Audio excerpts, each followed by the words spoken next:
Hello, welcome to the Love Evolutionary Matters YouTube channel by Brother Movement. I am your host, Karis El Reed, aka Destiny Chick, and we are here today with this phenomenal Brother Movement. And today's, y'all, it is so exciting. Today's topic is the atrocity of Black women working in the Louisiana criminal justice system.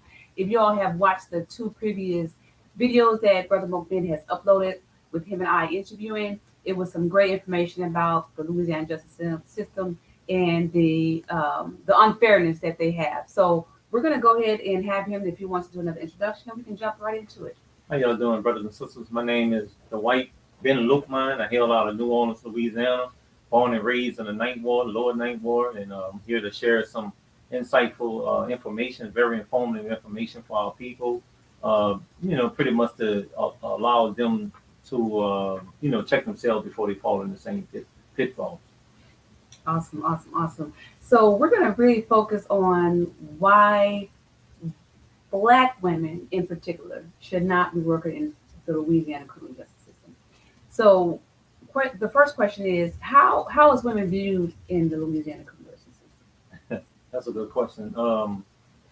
Women are viewed, to answer your question, women are viewed as a commodity from the inmate point of view or the prisoner point of view, viewed as a commodity, a sex object, someone that they attain to touch or to have relationship with, any type of relations with, but primarily sexual. And I think from administration point of view, they're viewed as as someone that they can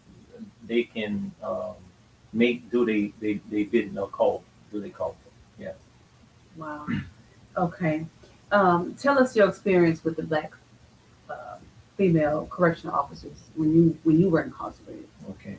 Well, I have to go back to Orleans Parish Prison. Orleans Parish Prison, and they had Orleans Parish Prison in New Orleans, and they had House of Detention (HOD), and they had CC. I think it was called CCU or CC something. And so in various parish prisons, you had a lot of women, and some of the women would be moved around. They worked for the Orleans Parish Sheriff Department, and when they would come in, I remember when they first brought them back there and allowed them to be housed with men. It was chaotic before they allowed them to actually, do that type of work, come back there and be so close with inmates. Men was free. They didn't have a lot of sexual aggression towards deputies because primarily the deputies was males. But when they allowed females to start working back there, we found that, men are just start doing things in a sexual manner towards any female, anyone that was housed in their assignment, like any female that was assigned to that certain pod where the inmates was at. You'll find guys pull on themselves. You'll find guys. I done heard on different floors where guys actually attack women. I remember seeing with my own eyes a. Let me cut you off right there. Mm-hmm. Did you have any personal experience? Like, did any officer, female correction officer, try to, lure you into a sexual act? Did you have any, did they have any control issues with you, trying to get you to do something because they were the officer? What was your experience with the correctional officers personally? Yeah, well, keep in mind, I started from the beginning, so Orleans Parish Prison was primarily just seeing a lot of things. There wasn't a lot of physical reaction because you're confined and you have a lot of eyes on you, so they couldn't really get away with it. Like I said, I heard stories that they was able to touch each other, but when I moved, they transferred me to the Department of Correction, the prison setting, a large area, and there's a lot of hiding places, a lot of places to work, like the cafeteria, the administration building, the store, different places to work, and you're coming in where you can actually come in contact one-on-one with a female officer. Well, one day I was assigned to the kitchen. I just started working, and this incident wasn't with a Black woman at the time, but I was assigned to the line in the kitchen. I was, where I'm feeding other prisoners, and before everyone can come in, it was like me on a line with 5 other inmates, and I had 1 or 2 inmates behind me. And I remember this white lady was behind me too. She worked. She was assigned to the kitchen, and she was an inmate, and I felt someone roll on my backside, Oh, wow. And I had a spoon in my hand. I turned around. I'm thinking it was an inmate. Hold on. And I and I turned around to strike him, and Yeah. it was a female. It was her, the white woman. And Mhm. so I turned and I said, I was confused. I didn't think she would do this or Wow. try this in front of everybody, but she was bold, and that was my Very first bold. introduction. And so I asked the guy that was next to me. I said, "Man, she always do that?" They said, "Yeah, man, she do that to everybody that she liked." And I was like, "Wow!" So that was the very first. My goodness. Did you say anything to her, or you just felt that you need to keep it hush Well, hush? yeah, you don't want to open your mouth in prison like that. It's not like you don't want to practice that because you take your name and your face everywhere you go. Now, your Gotcha. name and your face is your identification as to who you are, so they can see you coming a mile away. Oh, that's the guy that gave up so and so. You don't want to, yeah, you don't want to practice that. And I want to talk about that now. Okay. Okay. Cool. Okay. So, how many violent acts against the black female prison, officer, did you see Yeah. in Well, first, let me tell you, there was another incident with a black woman, a lieutenant.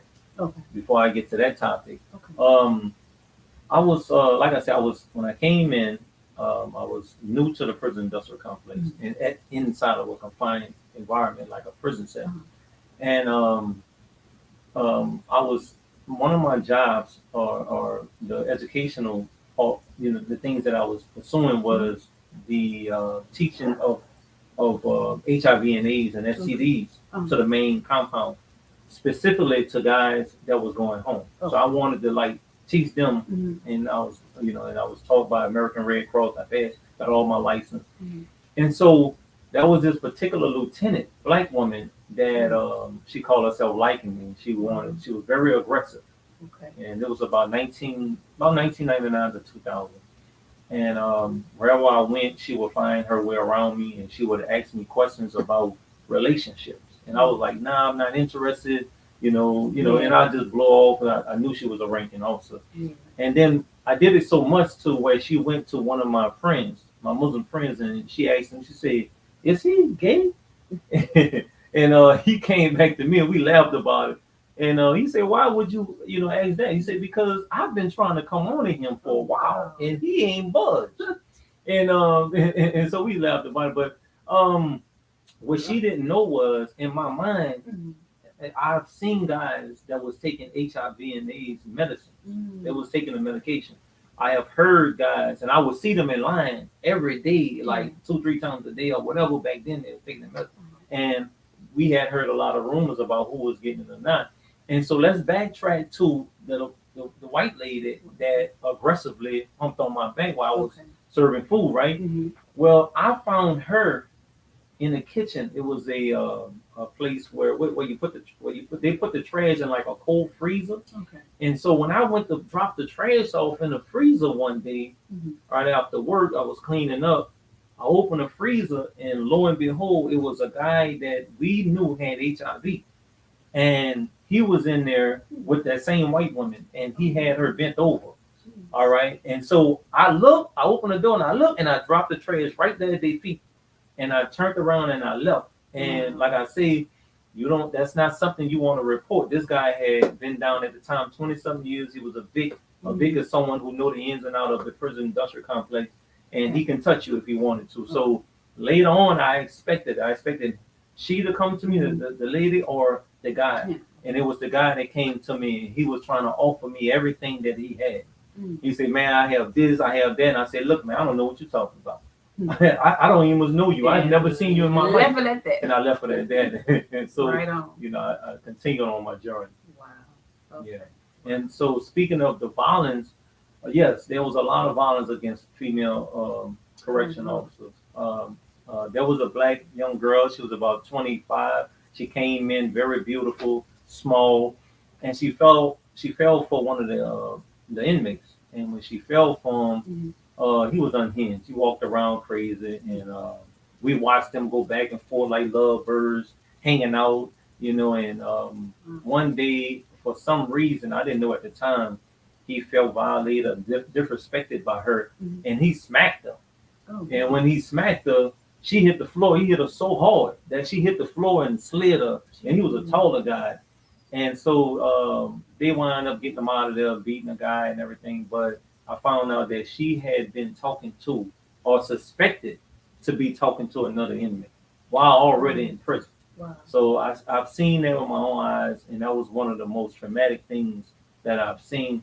And I can't, and when you're in there, it's nothing you can do. Right. It's personal. She made that decision, Yeah. and it's something that she had to live with and get through, go and get over. Wow, that's crazy. Now, it dawned on me that when he hit her, she fell to the ground. The other officers came and attacked him, right? Well, keep in mind, and I'm glad you asked me that question. It's not like there's a lot of officers waiting to protect you as a black woman, Okay. or as a woman, period, working in corrections. It may take.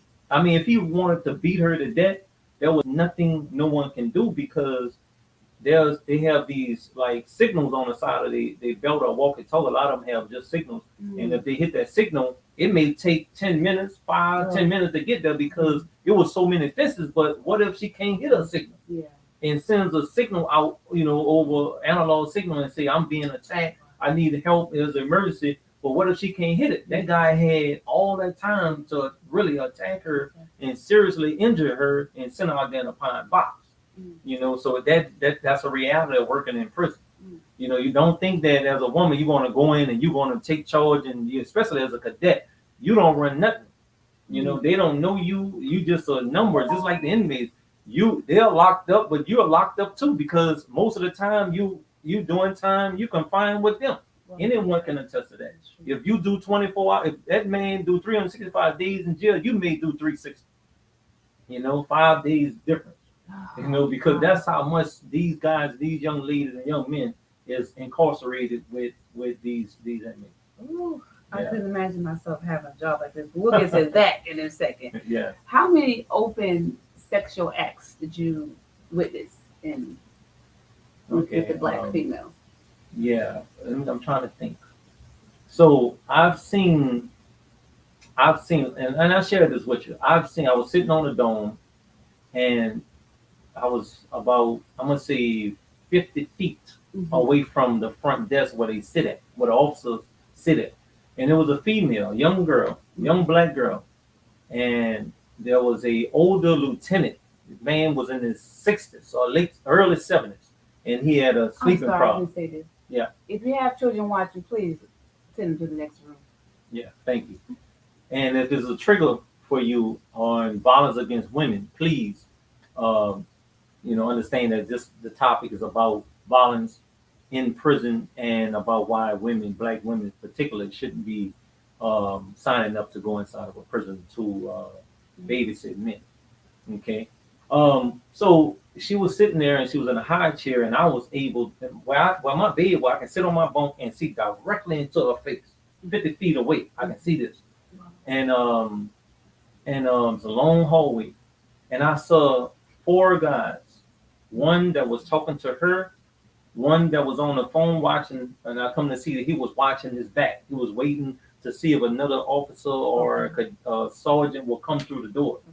One was to the far left. I couldn't see him, but I knew what he was doing. He was posted up. Okay. And they was talking to the sister, and all of a sudden I seen the sister perk up like this and wiggle. I seen her wiggle. And I seen his hand go down in the back of her shirt. And he penetrated her by way of his finger. And then they will rotate and take turns. Now, all of this occurred in front of her. Now, you might question, well, why would she do that right down the spot? Well, they had built a relationship. Yeah. That was the boxing crew. And anybody know that on the boxing crew, they have time where they'll house that in where they box at and they spar and they practice that. Well, sometimes women are assigned to that area. And so they'll post the women up. Posting them up is talking to them for long periods of time, running game on them, just getting them to lower their guards, get into their mind, manipulate them, and then wherever they go on a compound, they can touch them, they can follow. And I happened to see that, and so that took place for that went on for about 30 minutes or less, and then they disappeared. But she had to spend all night like that. That was the first one. Another incident, no, matter of fact, that was the second. Another incident, the third one was, I was in Winfield, and I was talking to this guy for about a year and a half. Mhm.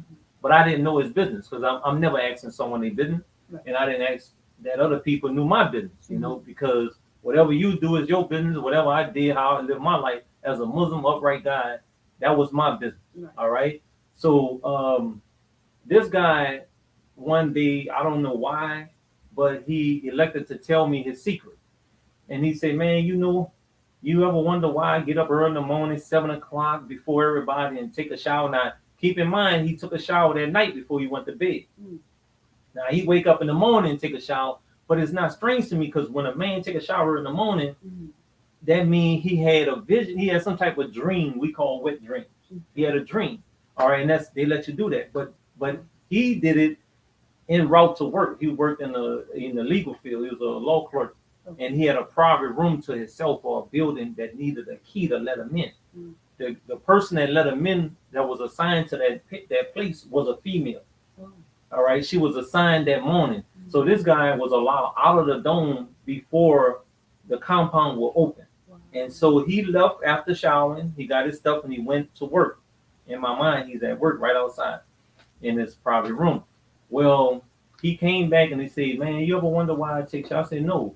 He said, I'm in a relationship with an officer." And I'm like, "What?" He said, "I just come from doing." I say, "Man, come on."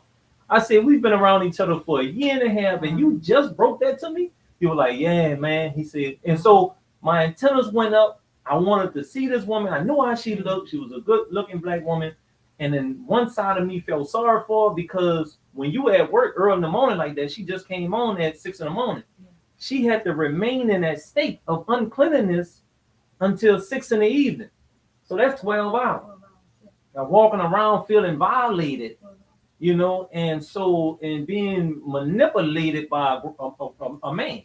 And so I went out and we went to breakfast, and she was showing up. She was on that same walkway where his office was, and I saw her, and she was like this. Can you imagine feeling, when a woman feels nasty? She had a jacket, and she closed her jacket and wrapped her arms around her, and she just was in a daze. Like, I feel yucky, and I'm gonna remain like this for another 10 hours.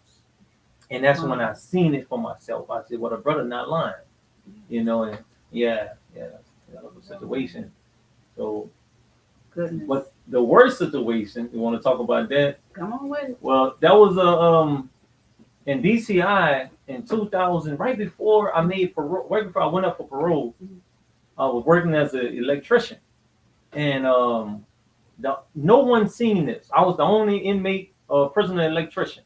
So there was no witnesses. There was not another inmate around me. It was just me and a free man electrician that worked for the prison. He wasn't a correctional officer. Okay. I think he was a correctional, but he wore his own clothes and he worked as an electrician outside. And he would come in and meet me, and I would meet him, and we'll jump in the truck and go around and do work. Mr. Ken. What? Mr. Cannon. All right, Mr. That was Mr. Cannon. Yeah, you remember from another story. And so Mr. Cannon came, when I got in the truck, he said, "Well, I have a assignment." I'm like, "All right, cool." It's like every day, a different assignment. He said, "Well, this time we have to go check Tower 6. I don't know exactly what tower was, but it's set right outside of prison. That means no inmates cannot enter a tower. Anyone been in prison, anyone that worked in the prison understand that if an inmate is inside of a tower, that's an extreme violation, is a security breach. I went downstairs in the tower, but I cannot go upstairs with a gun because that person, that whoever was assigned to the tower, has a rifle. But I want to back up a few steps. The whole 8 years of my incarceration at the time, I've seen beautiful women come in, primarily in DCI. When I got to DCI, they will come in and they will pass us up, and they'll all go to this break room and they'll hold a roll call, right? And they'll get their assignments. Now I see the most beautiful black women that come in, and their shirts will be tucked in their pants. I paid no mind to it because we can have our shirt out, but you can't. So I'm like, all right, they need everybody looking good. All right, cool. But then as they started coming in every day, every time they come to work, they have to go through the same procedure roll call, get their assignment. Most of the time they will assign to the same tower, or they'll switch tower or something like that. But most of the time the same tower. But now I'm starting to see not only the most beautiful women assigned to the tower, I started to see their church was out. Mm. And that was a sign of pregnancy. Now I'm thinking to myself, both of y'all waited to come work at the same job at the same time to get pregnant? Right. And I'm like, well, life is like that. Right. Well, I didn't think nothing of it. And I used to look out my dormitory every night, and you can't help but see it. You're in a country extremely dope, and I always saw out my window some white lights. It was a truck light, and it was the colonel or lieutenant colonel or the captain or the major or whatnot, whatever ranking officer. It was always a ranking officer, a white man, used to go from tower to tower paying visits every night. So one night he'll go to tower 3 and stop and go up. The lights will go off, and when I knew the light was off, he'll go upstairs, lights on upstairs in the tower. That's how I knew he was at that tower. Doing time and watching everything around, I couldn't help, but I had no idea what was going on. Get used to the pattern. Now let's fast forward to Mr. Cannon. Okay. All right. We got assigned to Tower 6 or whatever tower it was at the time. He said the white. I said, well, is there an electrical problem? He said, no, there's no electrical problem, but we do have a cesspool out. We have a motor out in the cesspool. Plumbing is no. He said he didn't say motor. He said we have a plumbing issue. I said, hold up, Mr. Cannon. I'm an electrician. Yeah. Last I checked, for the last 3 years, we worked as electricians. I don't know nothing about plumbing. Matter of fact, I'm not even about to do it. Yeah. So he was like, hold up, man. We got to do it. We got to sign to it. And my antenna went up just a little bit. And I'm like, why would I be touching plumbing, i.e. defecation, and I don't know nothing about it? First of all, I need gloves. I need everything. And he had everything for me. He had gloves. He had this. He had that. All kind of stuff to protect me, right? I'm like, all right, this is cool. He ready. He said the first thing he wanted me to do was to get dressed up with my gloves and to take the top off of the cesspool. Now, I remember him telling me that at the top of East Tower, inside of East Tower, there's a toilet. And there's a sign that says, do not flush tampons, hard objects, anything like that will get clogged up. And so everyone that worked there seen that. So when I grabbed the container, it was a container. When I grabbed the cover and I raised the cover up, lo and behold, immediately I saw what was going on. I've seen a Trojan pack torn in half, but I didn't see the condom yet. But in my mind, I knew what a condom was. And I looked up and I looked at him and he looked at me like, the white don't say nothing. He had, for the first time, he was speechless.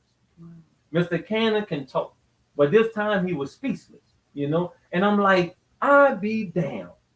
They telling us not to have relations with female deputies, but yet they're having relations with female deputies, and they're putting the best female, the most beautiful black woman in the tower for themselves. Wow. True story. All the tower was filled with black women. The most beautiful one. She'll come work there one day, all of a sudden she disappear, signed to the tower. I'm like, damn. And everybody was like, man, we, brothers, they talk. We need something to look at too. But she's in the tower. Who she's in the tower for? You see? Yeah. So she's in the tower for master. And this went on, the same thing went on in slavery. They took the best of them, who they thought was the best of them, light skin, and these were light skin, put them in a tower. No one never seen that. And I've never seen that on social media, any type of media, since for the past 20-something years.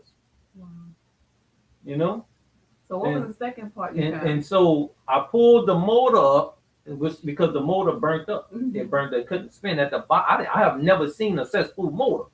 But until I pulled it up, and when I pulled it up, at the bottom of the motor was the actual condom. It was wrapped around the small fan, and by being wrapped around the small fan, it literally burnt out the motor. It burnt the motor out.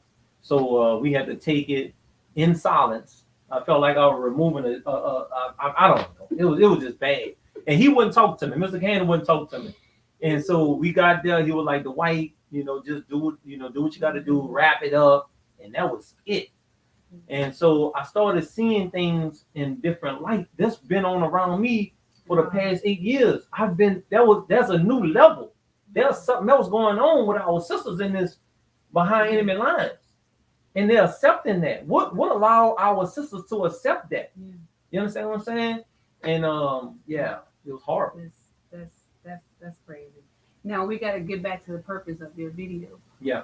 Is to have or change the perspective of any black woman out there, if you're even considering or thinking about it, working in the criminal justice system. And that could be Louisiana, Huntsville, Texas, wherever you are. Wherever you are. You know, if you got family, female, cousins, sisters, nieces, whatever, show them this video and let them know. Yeah.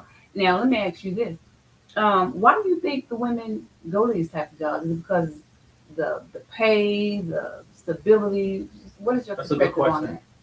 A lot of times, if you go back and research, you'll see that large prisons are built in rural areas. You know, areas where there's may not be a high-paying job, maybe small job, farming, maybe little mom and pop areas, factory work. So they come in saying that, hey, we're gonna build this prison, this large prison, and we're gonna start you off at $12 an hour. We're gonna start you off with benefits. We're gonna give you these things that you never had before. Okay. And all you have to do is come to work. So they build it up like it's some peaches and cream, like the same people that you wouldn't be around at night in the alleys, the same people you have to live with and socialize with and protect, because that's basically what you're there for. You're there to protect the one inmate from another inmate, and also to protect yourself. But if you're a female, how would you protect yourself from two grown men if they wanted to attack each other? I mean, what would you do? I have never seen where a woman just came in and was able to stop two grown men for bullfight. I have never seen in my whole incarceration. They don't have no strip like men. Yeah, and before I left DCI, there was a guy, he had been down, an older gentleman, he had been down for about 30 years in Angola. And he was extremely old, but keep in mind, he's been preserving himself. Yeah. His manly power is still there. Even though he's 67 years old, he's still strong. Right. And they put him in a closed assignment, a closed area. It was a store where they hand out store, and it's a closed environment with her behind closed doors. They didn't think he was going to touch her, but he damn near killed her. Oh, wow. That was in DCI in about 2004.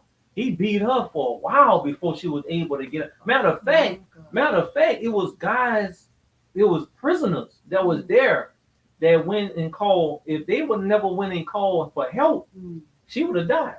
And he fractured her face and all kind of stuff. But that's true story. So you don't want to be in those situations. You have a daughter that's trying to sign up to go in any part of correction.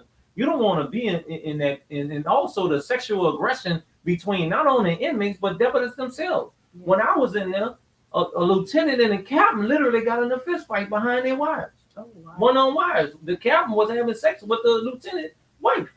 And I'm working in human resources. I'm reading the documents. At night, I'm supposed to be cleaning the floor. I pull out the file. I'm reading all the files of everyone and all the violations. That's how I come to see that. Wow. And these are men. Men correctional officers. And they're sleeping with each other wives. Oh, goodness. That is wow. So as a female, why would you want to be associated with that? I couldn't even see myself. I don't care if it was the last job on earth. I couldn't see myself doing it. Yeah. That's crazy. Now, what types of manipulation did you witness in the prison system? For example, was there any type of black female officer who had a higher rank and she abused that towards any other inmates? Or yeah, I mean, you see that. You see, all right, there was an incident. I was in DCI and I was in the rec room where you watch TV, and everyone knew that except the new guys who just arrived. I guess his friends didn't tell him. Or someone he just didn't get the memo. All right, and it was something simple, but he got beat almost to death behind because of a sister. The sister was dating a lieutenant colonel.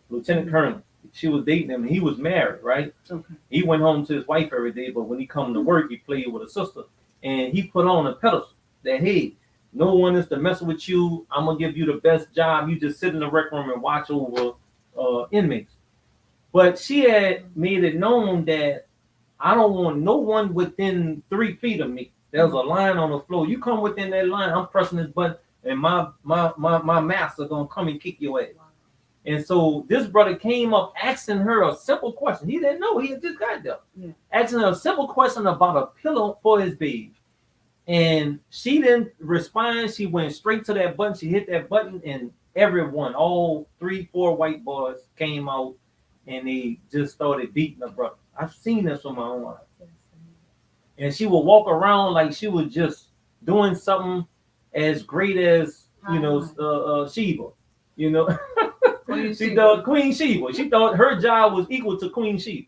And I'm like, what is wrong with this sister? You know, and it was sad. But we'll see that. And I've seen one sister walking around. I keep in mind we're in these small country towns. So, a lot of times there's a lot of mingling going on. Okay. And I remember seeing this young sister and this white guy, he went up behind her and he grabbed her and rolled down in front of 80 to 100 men. And just violated in front of everybody. So if you disrespecting her, how you think a fellow inmate gonna look at her? I mean, if you doing her co-worker, that inmate don't have no respect for her. If she allow you to do that. And a lot of times that's what's happening.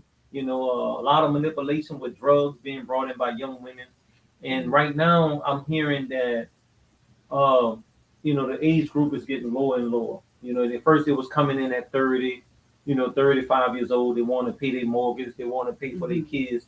Now we getting college age young girls coming in, 21 years old. Your life haven't even really began, and you working around killers, and you working around rapists, and you working around the so-called worst society, and you come up in here, and how can you protect yourself? You only like $1.05 or lower. So something has to change. I mean, someone has to get this message out to our sisters, and that's why I'm glad that we having this discussion. Because as a queen, you don't belong to them. And I remember, go back, and I always share this with you all.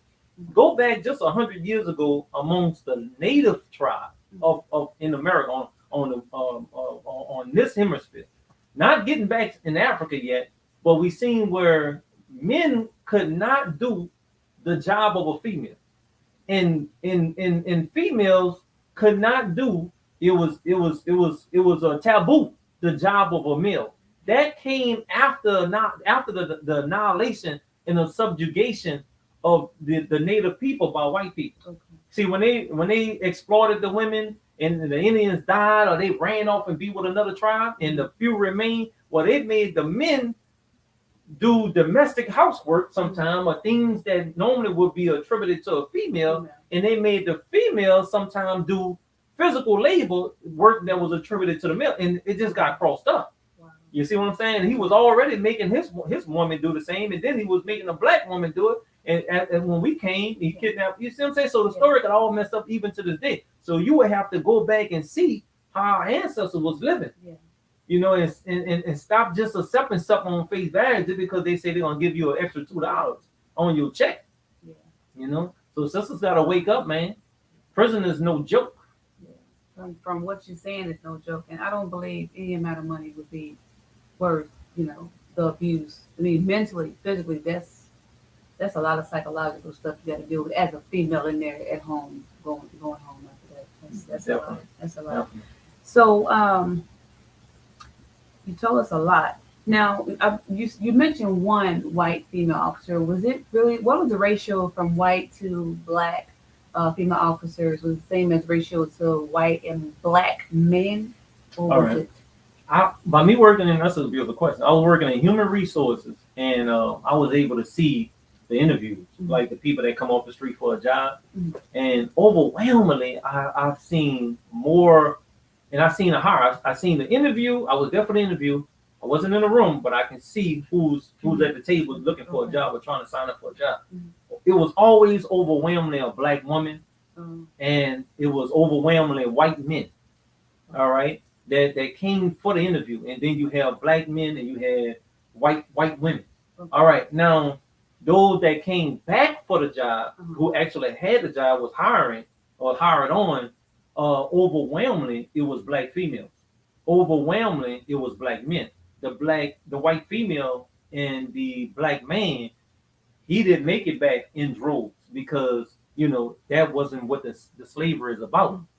Keep in mind, we're on a modern day plantation, So we got to have the subjugation of the black man, which is the slaves, which is the inmates, and then we have to have, mammy, Yeah. the black woman, doing their calls, doing their becking. All right, So what happens when a woman see power? She submit to it. Right. It's just that this is what they call misplaced power. Yeah. You in a situation where you put yourself in, and that you don't even know how to get out of. Yeah. The moment you came looking for a job, that was your first mistake. It wasn't signed on. It wasn't going being manipulated against towards an inmate, allow the inmate to manipulate you or deputy or your fellow.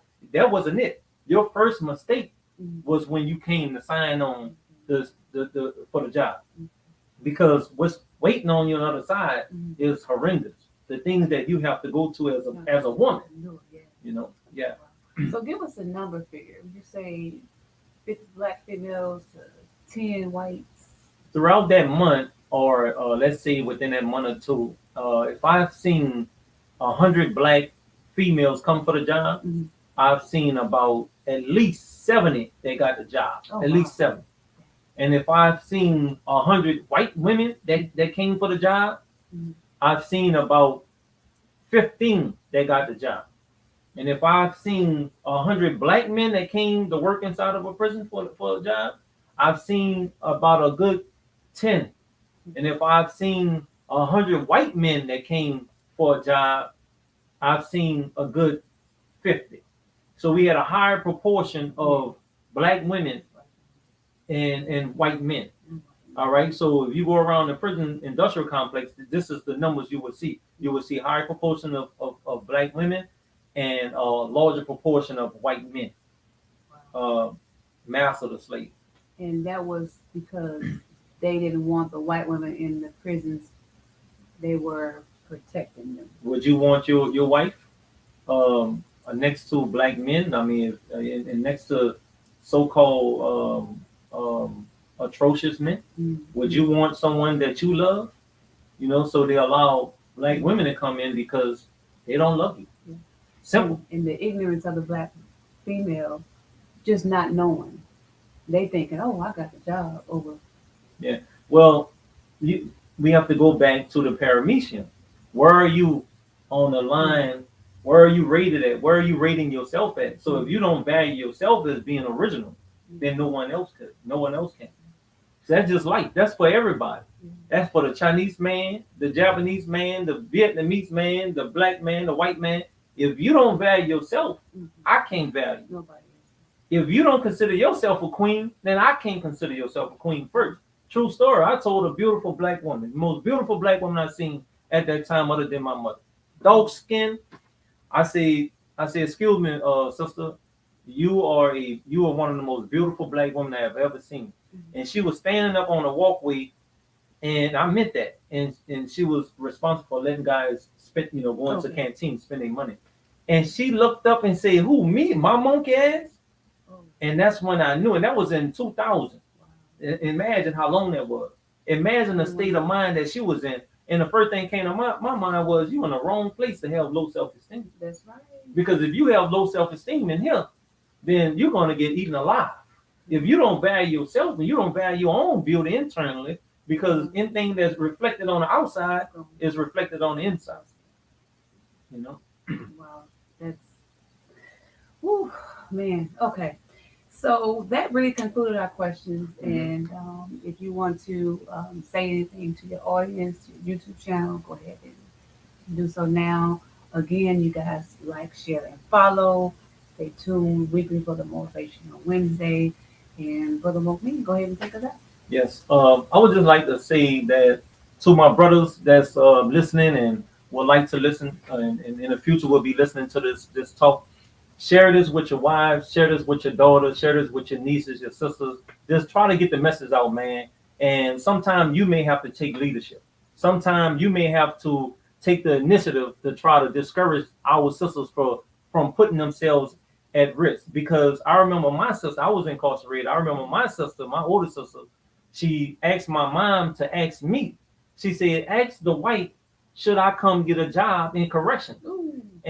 And I told my mama some words to take back to her, and she did it. And my sister never signed up you know, for that. And I think I saved her at that time. So I just want you to know that, you look, man, I'm pulling for you. I love you, black man. I love you, black woman. This is not to take away from who you are as the original woman, as the original paramecium. So with that, I conclude in peace. Peace.